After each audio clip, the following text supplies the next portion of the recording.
y esto a mí me parece muy importante, que Julio no se plantea ni discute previamente qué puede ser una filosofía política.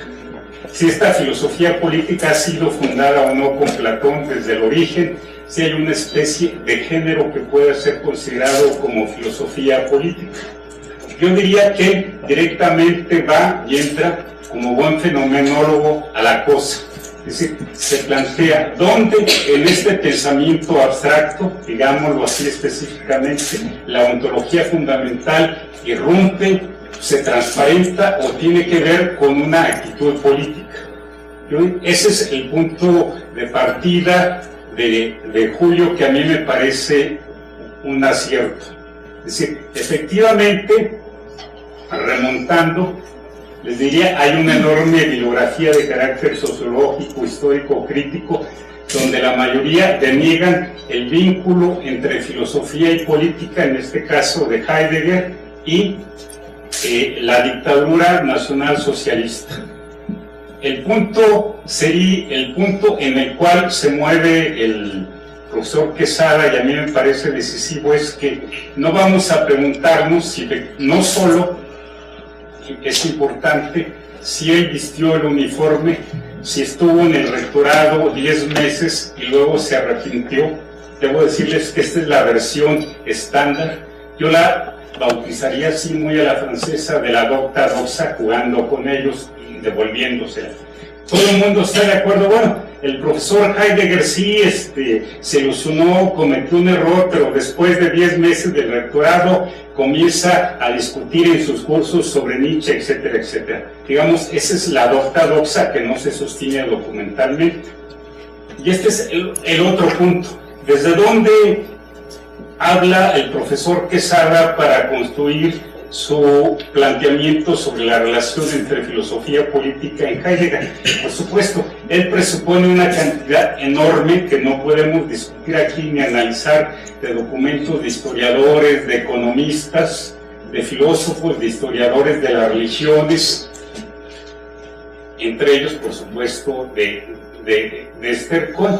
Yo diría esto: el punto decisivo, y ustedes lo pueden localizar si se remiten a cualquier fuente, es esto. Y por eso diría que el libro del profesor Quesada hiere directamente y va con toda radicalidad, como no puede menos que esperarse de un filósofo, al punto, efectivamente, que hay en la filosofía, en esta filosofía tan difícil, tan elaborada, tan técnicamente difícil de aprender como todo el mundo lo puede experimentar. ¿Qué hay allí que permita decir hay una relación con la política, con la práctica política de esta sociedad, etcétera? Ese es el mérito que yo encuentro. No puedo detenerme con todas, para darles todas las referencias de la crítica filosófica internacional, que yo diría que efectivamente se ha centrado en una denegación teórica de este vínculo. Puedo mencionarles entre los filósofos más eminentes, por un lado a Derrida y por otro lado a Habermas. El profesor Quesada lo cita, no discute especialmente sus tesis y se deslinda de ellos. Si menciono a estos dos filósofos eminentes es porque quizás sean los que mejor encuadren unas posiciones dominantes en la enseñanza académica, filosófica, institucional, en la crítica literaria y en los medios. Pero, ¿por qué es tan terrible, por ejemplo, en el caso de Habermas, plantearse el vínculo entre filosofía y política en Heidegger? Él tiene una serie de razones biográficas que nos las cuenta, etc. Pero ¿por qué al desconstructor como es Derrida le parece tan problemática, tan difícil, tan misteriosa el vínculo entre filosofía y política? Siendo que efectivamente si hay un gesto fundador entre filosofía y política es el de Platón. Y efectivamente allí se pretende fundar la política desde el lugar de la filosofía como ciencia. y al mismo tiempo de negar que se está tomando posición y que se está argumentando desde allí. Creo que esta discusión no la lleva a cabo el profesor Quesada. ¿Y por qué le interesa? Efectivamente remitirse al análisis, y al análisis directamente de las obras filosóficas consideradas técnicamente muy difíciles, bastante esotéricas, etc. Y es allí donde yo diría que reside el mayor mérito de este libro, que yo lo sitúo en un contexto internacional, porque efectivamente el profesor Quesada va y sin teorizar qué significa la práctica filosófica, el discurso, cuáles son sus referentes, si tiene un objeto, cuáles son sus leyes, etc., va directamente al corazón, donde en esta filosofía, en la ontología fundamental, irrumpe, aparece, se constituye de diferentes formas la política. Por supuesto, aquí diferenciada de la práctica política de los partidos, de las masas y demás. Es decir, allí yo creo que está el mérito principal de este importante libro del profesor Quesada, más allá de discusiones particulares y no solo de matiz, sino de concepción que aquí saldrán más adelante.